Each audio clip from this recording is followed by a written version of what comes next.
ಅಮ್ಮ ಅಮ್ಮ ಓ ಅಮ್ಮ ಅಮ್ಮ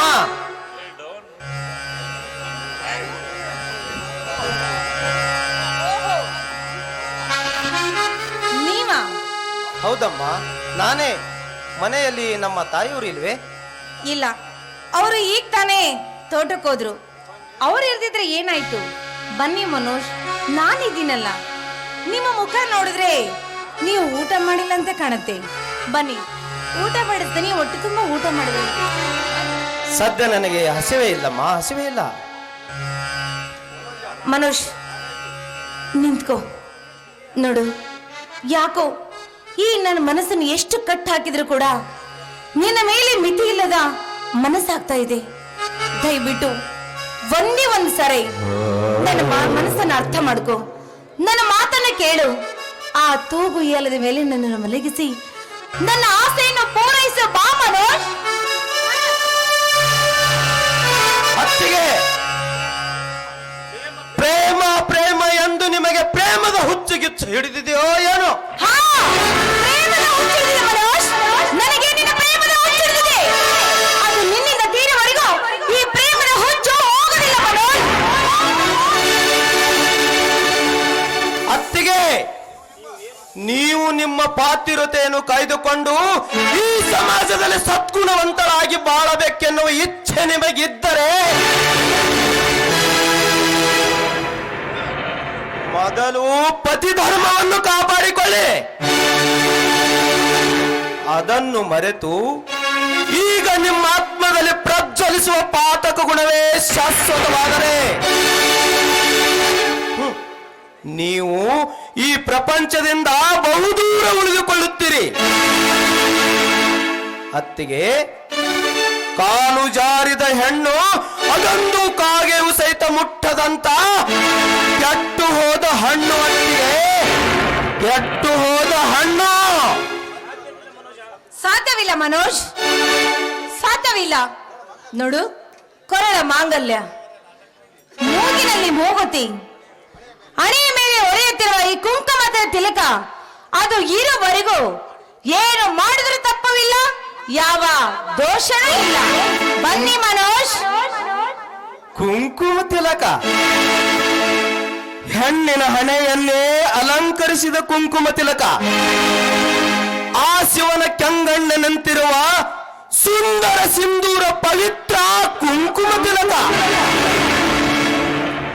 ಪತಿಭಕ್ತಿಗೆ ಮೀಸಲಾಗಿದ್ದು ಸದಾ ಪೂಜೆಗೊಳ್ಳುತ್ತಿರುವ ಪರಮ ಪಾವನ ಪುನಿತ ಪ್ರತೀಕ ಕುಂಕುಮ ತಿಲಕ.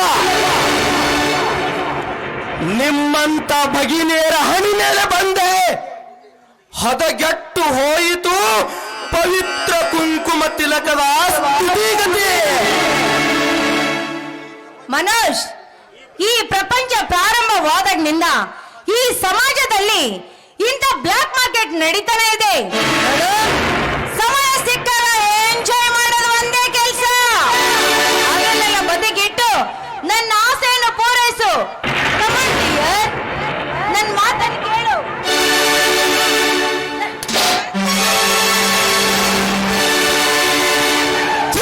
ನಿರ್ಲಕ್ಷ್ಯ.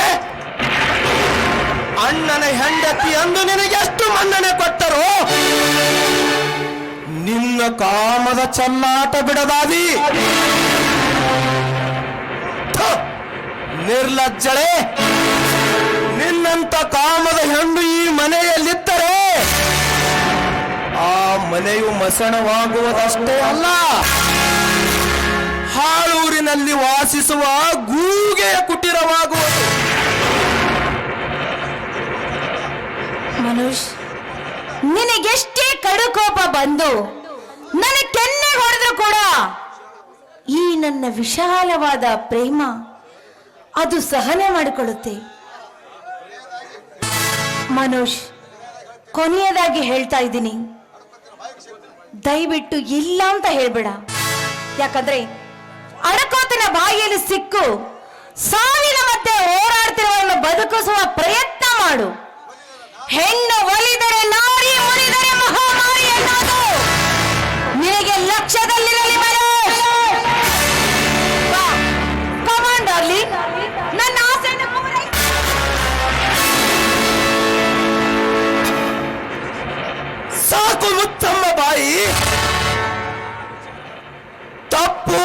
ನಮ್ಮದಲ್ಲ, ಅದು ನಮ್ಮ ಅಣ್ಣನವರ ತಪ್ಪು.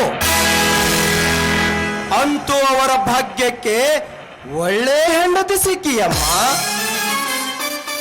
ವಿಚಿತ್ರ ಕಾಲ. ಈ ಜಗದ ಸೊಬವನ್ನು ನೋಡಲಕ್ಕಂದೆ ಇಂಥ ಅನಂತ ವೇಷದ ವ್ಯಕ್ತಿಗಳನ್ನು ಆ ಪರಮಾತ್ಮ ಕಳಿಸಿಕೊಡುತ್ತಾನೆ. ಅತ್ತಿಗೆ ಅಮ್ಮ, ನಮ್ಮ ಗುರುಗಳು ಒಂದು ಮಾತು ಹೇಳಿದ್ದಾರೆ, ಒಂದೊಂದು ಸಮಯದಲ್ಲಿ ಒಂದೊಂದು ತರಹದ ಇಂಥ ಅನೇಕ ಪರೀಕ್ಷೆಯ ಕಾಲ ಬರುತ್ತವೆ. ಅದರಲ್ಲಿ ತೇರ್ಗಡಾದವರೇ ಜಾಣರೆಂದು. ಮನೋಜ್, ನನ್ನ ಆಸೆಯನ್ನು ತಿರಸ್ಕಾರ ಮಾಡಬೇಡ. ನೋಡು, ಇಡೀ ಸಮಾಜವೇ ಎದುರಾದರೂ ಚಿಂತೆ ಇಲ್ಲ, ನಾನು ನಿನ್ನನ್ನು ಪಡಿಬೇಕು. ನೋಡು, ಯಾವ ತರುಣಿಯರ ಸಂಘವಿಲ್ಲದ ಈ ನಿನ್ನ ದೇಹಕ್ಕೆ ನನ್ನನ್ನು ಅಪ್ಪಿಕೋ.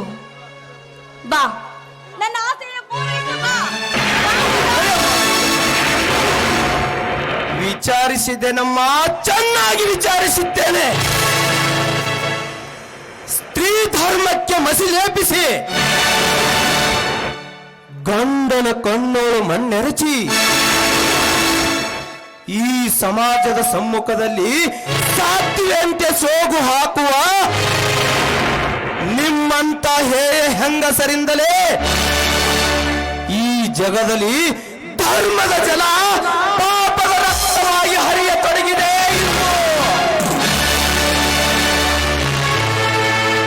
ನೋಡು, ನೀ ಏನೇ ಹೇಳಿದ್ರು ನಿನ್ನ ಮಾತು ಕೇಳುವಳು ನಾನ್ ತಯಾರಿಲ್ಲ. ನನ್ನ ಆಸೆಯನ್ನು ಪೂರೈಸು, ಇಲ್ದ ಹೋದ್ರೆ ನಾನೇ ಒತ್ತಾಯ ಮಾಡ್ಬೇಕಾಗುತ್ತೆ. ಬಾ ಮನೋಜ್.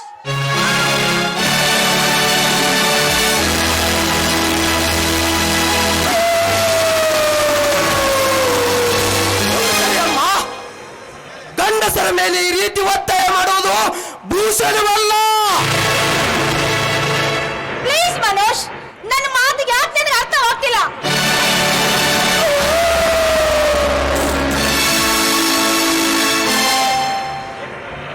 ಹೇಗೆ ಕಲ್ಪನಾ, ಏನಾಯ್ತು?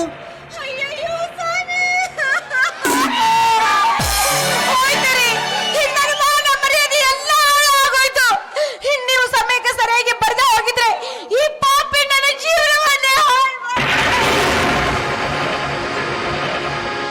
ಹತ್ತಿಗೆ ನೀವು ಏನು ಹೇಳುತ್ತಿದ್ದೀರಮ್ಮ? ಏನು ಹೇಳುತ್ತಿದ್ದೀರಿ?